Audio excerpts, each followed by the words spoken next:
have discussed? We have discussed about the user experience. We discussed the tool, what you quite probably knew, the Qt Creator, but also this new Harmattan target. But let's look at a little bit that what are these APIs? What does it mean that we have MeeGo 1.2 Harmattan API? What is there? So this is a high-level view of the whole thing. Whole thing what we have there. And before we move on, now I can understand that why that wait a minute, spinner was not shown on the slide because it was too much on the right. Okay, that was not the point. But this is the APIs what will be there, the high-level picture, and the important thing here is this. Compatibility of promise. Because then we have plenty of platform APIs, which are Linux, glib, desktop bus-based APIs, and of course those are not maintained by Nokia. Those are different open source projects where those components will be maintained and developed, and there is no guarantee for the compatibility. So of course, if the API change is there, then Nokia will take care that on the top of that, whatever Nokia components use that component, they will work. But if you use directly the platform component API, you may have problems. So that is really not recommended. If you look at here, well, Qt, QML, Qt components made from the QML or using QML, mobility APIs, Qt WebKit, all that is familiar to you, I guess. What is Qt SparkQL?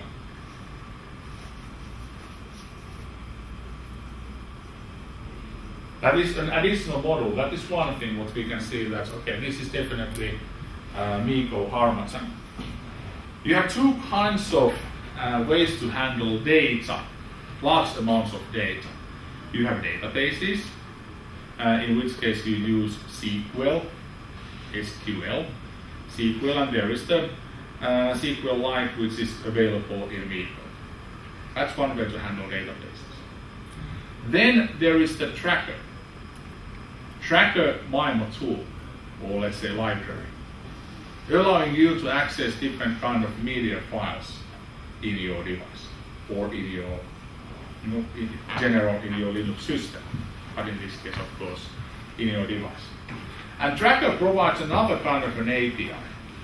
It's not a database based, it provides a different kind of an API where you can make queries using the Spark query language.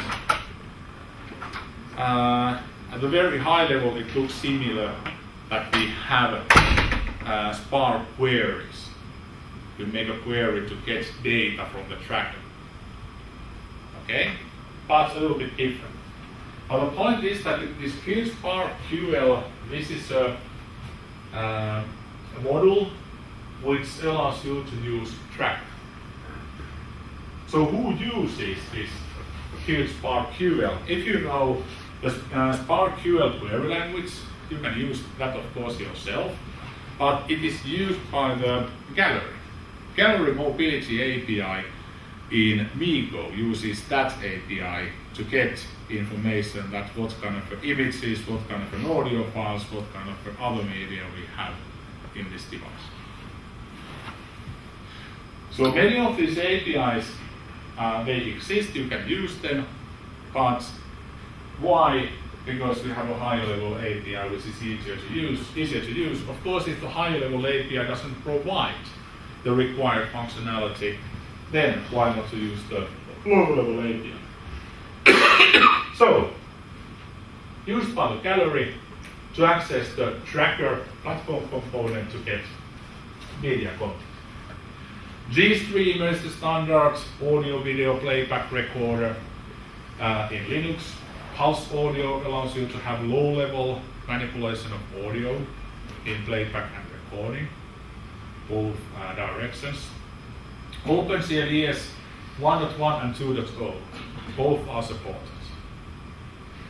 Resource policy defines that who can access resources, so it defines the priority order. If you have a music player and then you have the phone application and there is an incoming phone call, quite likely the incoming phone call should do something to the music player, so be able to use the audio resource to provide a sound that how now there's an incoming phone call. So using the resource policy, this is something actually what you may need to access. You define that application this and that wants to use, for example, audio resource, and then you define the priority. And that then defines that if several applications are going to use the resource at the same time, which one will be chosen. That's the resource policy item. Single sign-on or sign-on.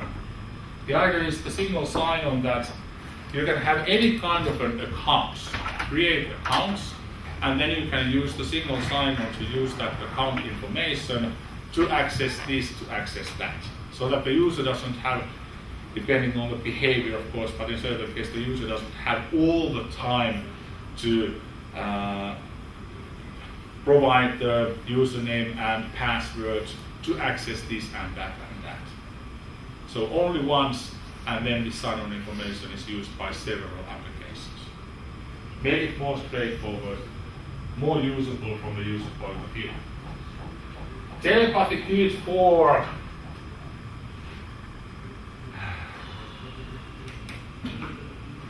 it's cute library as you can see, but not very intuitive to use, in my opinion. But for real-time communication, so you can create and you can answer the voice calls, the video calls, you can have instant messaging using that, and so on. Some of the APIs are not so intuitive. That's another open source project. And difficult to find good documentation about how you are expected to use these APIs. QM system is the system level APIs. None of you ask that if my application is not expected to keep the lights on, how do I switch off the backlight, for example, in the display? How do I control the display power management? That QM system provides APIs to do that. There is something what you can use in the mobility APIs, for example, sensors. Sensors can be accessed through QM system. But again, why? Why? Because accessing sensors using the mobility APIs at a higher level is much more straightforward, in my opinion. So again, two levels where you can access some functionality, but higher the level of abstraction, the easier it is to use. But of course, there may be some functionality there what you need from the QM system as well. All the notifications. So this is a let's say performance improvement, so that using this engine, same notifications will be received by the device once, and the engine takes care of distributing the notifications to different applications, so that if 25 applications are requesting the same notification, we don't separately notify each of them over the network. Over the network, only one notification, and then this engine takes care of distributing the notifications to applications. And then finally we have accounts, the general service to manage account information, whatever, is it an email account or whatever account that is, handle the credentials and handle the username and other stuff related to that particular account. That's Miko 1.2 Harmattan API. There is Game API, for example, which is a mix of Qt and QML, Qt and OpenGL. What can be used, which is not mentioned here, but the building blocks Qt and OpenGL are there. But that's about it. And then, of course, the Qt libraries, Qt models, the green Qt there doesn't show anything else but Qt WebKit is shown separately. So all other Qt models are supported as well.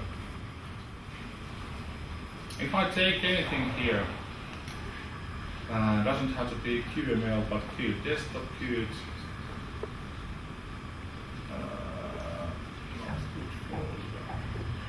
For example, here examples. All of these examples are projects.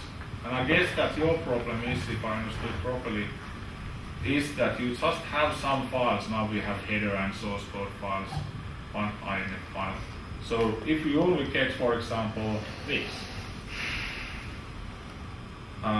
you have to create the project yourself and add the files then.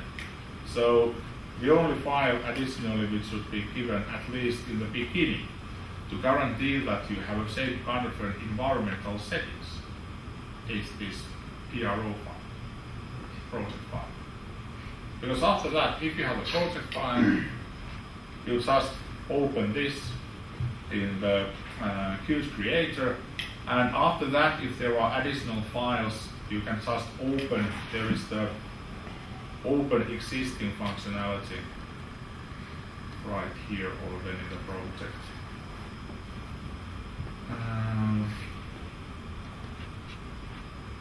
Sorry, add existing files. And then you can use this to add whatever additional files are there, and they will be added.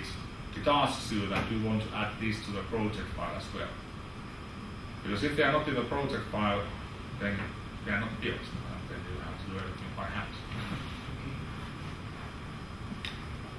Ask them to provide the project files as well. QML files, as we saw inside the resource file, an application icon, and desktop file is required by the Debian packaging.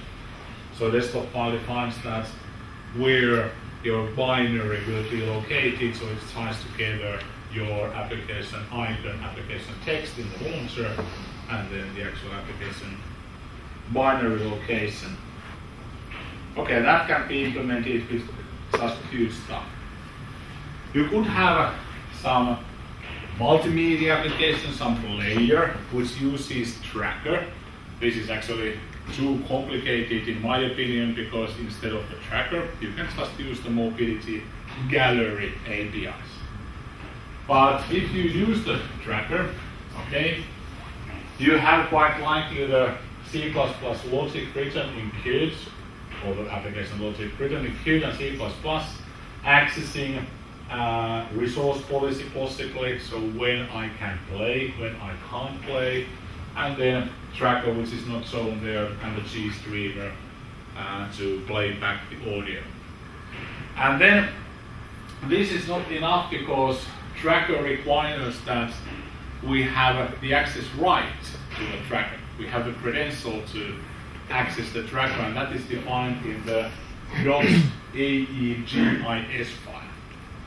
It's an XML file where you define what kind of access rights this application has and what it requires from other applications. I will explain it more soon. And then we could have game using perhaps not Qt at all, OpenGL and some GStream pulse audio to provide the nice audio functionality. To access the platform APIs, if you need to access something which was not in the previous slides, you have to use this platform target to be able to access those APIs. Or then, of course, you can use that Miko Harmattan target, but then you have to configure the paths yourself to the platform folders and platform libraries and headers. And here, well, I don't see any other risk or bad thing here except this. And then if something changes in the platform, if you use that API directly, you have to take care to apply the changes in your own code. If you use high-level APIs, Nokia will be responsible of changing the corresponding platform API access. If you look at, I won't go into the details, but if you look at, it will look very meager. You will see the same from my platform components from mobile. Security framework.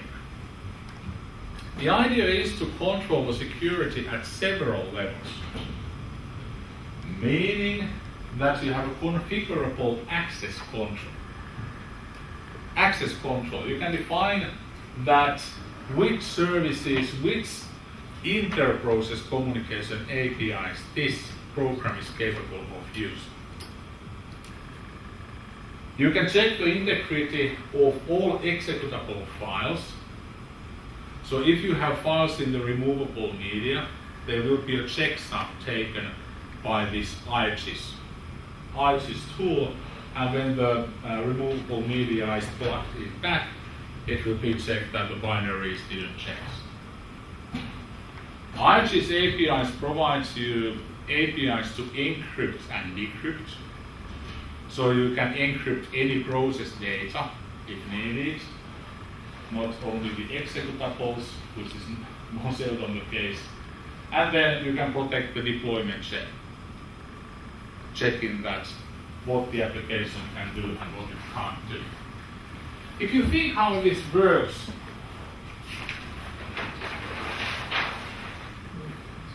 in general, where does it make sense to check that a process can do something?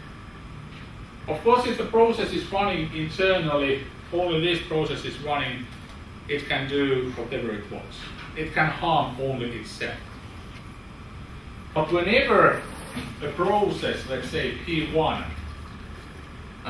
makes an IPC request, inter-process communication request to another process, P2, there is a risk that it asks P2 to do something which is not acceptable.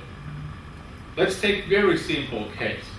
Process P1 asks the shell to execute in the root folder, remove all the files recursively.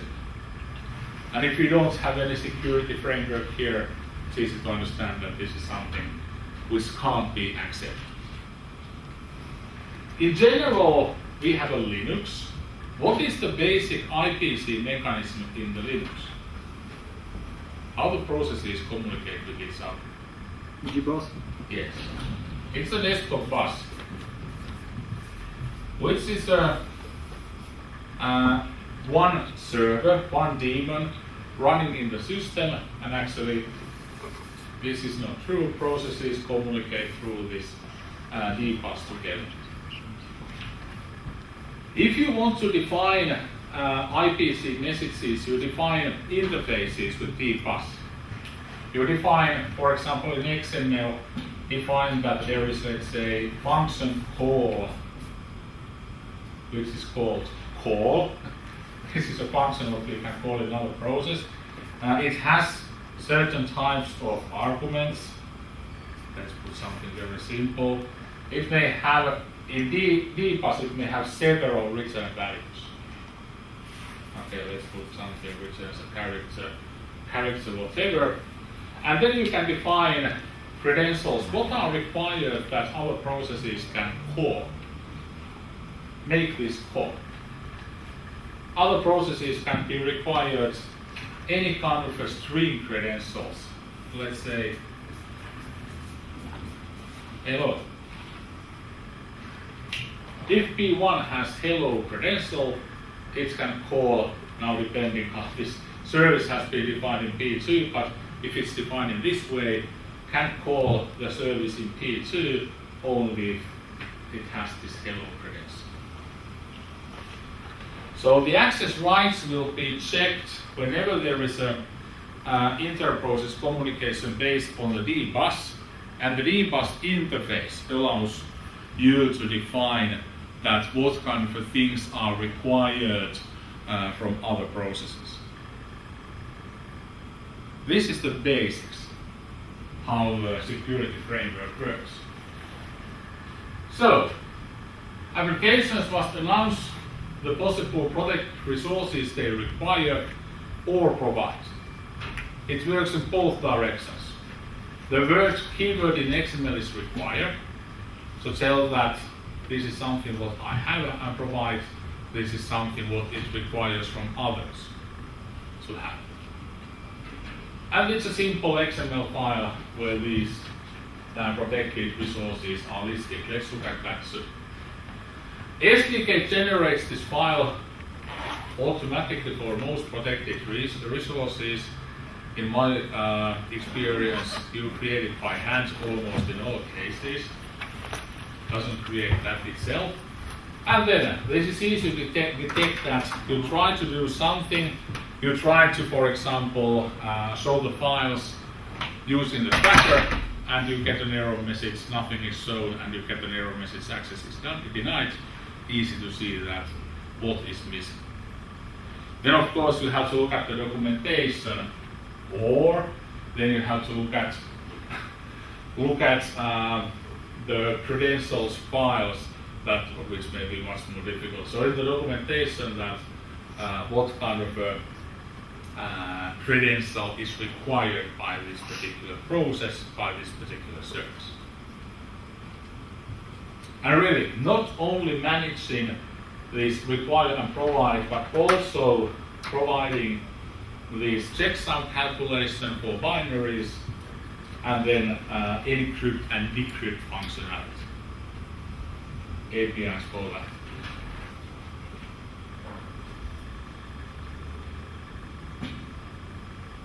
My lips won't work properly. I have to drink something.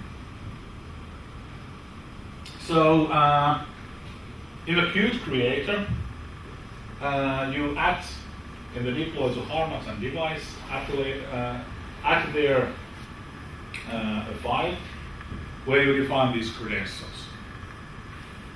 I will show it in the Qt Creator soon. And that's the only thing what you have to do in practice. Then it will be automatically part of the Debian package.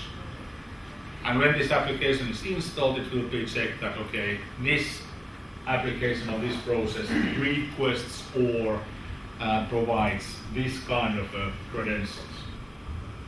Okay, so request, if you have two requests, it looks like this, or actually you have two different binaries here. So what can be requested or provided?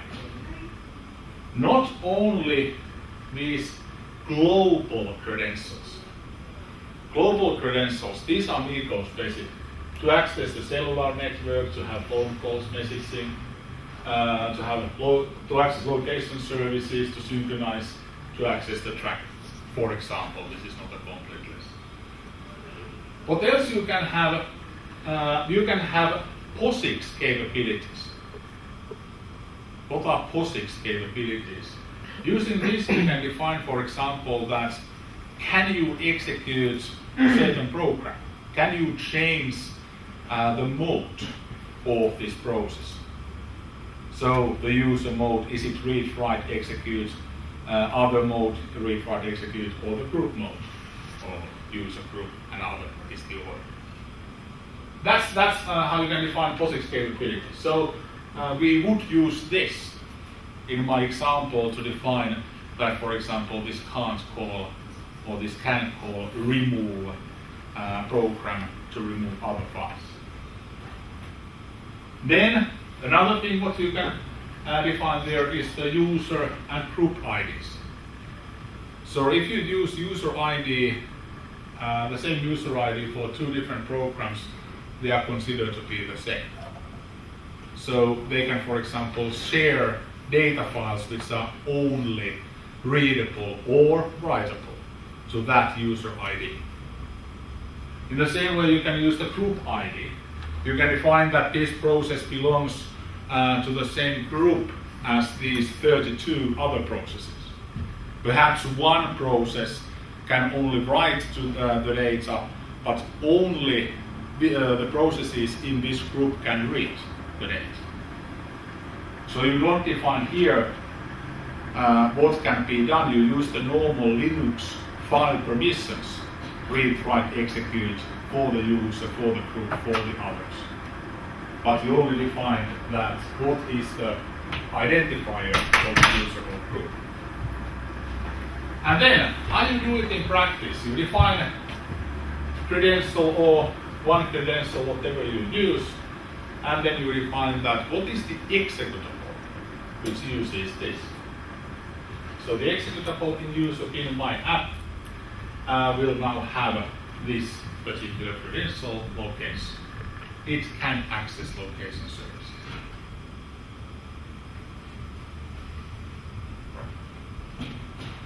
So in practice, if you just add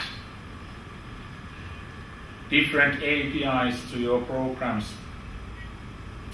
those credentials are really not automatically created.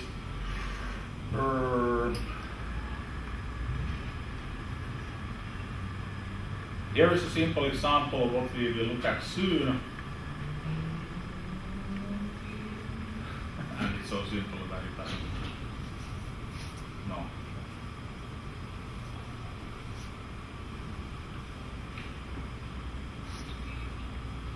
Doesn't use anything, but here is the simple project. The idea was that you write this yourself, so I will show it a little bit in more detail. Let's not yet look at that, how it behaves. But it uses the tracker, and that's why there is just added using add new. In this way, added an IGES file. An IGES file says that, notice that now the installation path is totally different what I had in the slides. So this is why it will be installed, and then this program can read data using the tracker. So this uses gallery multimedia files. And then there is a map functionality, and that's why there is the location as well.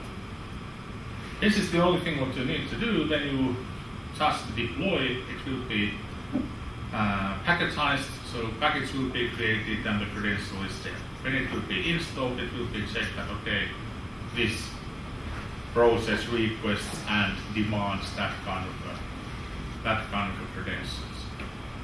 And then in runtime, it will be checked that whether this process has the right to do something, or whether clients, if this were a server process, which is not, but if it were a server process, that its client processes have the required credentials as well. This is the credential part of the security framework, but remember that this is not all. There's also this data protection and integrity checking, where you have IGES APIs to do that. I don't have an example of that, but just straightforward encrypt and decrypt and calculate the hash sum of the binary,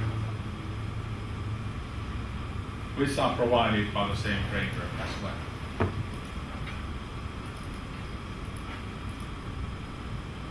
So very similar what you have in Android, and let's say compared to Symbian capabilities, this doesn't require any Symbian signed, that kind of functionality, that you have some certified authority who is checking that your program is behaving in the right way. That is different from Symbian.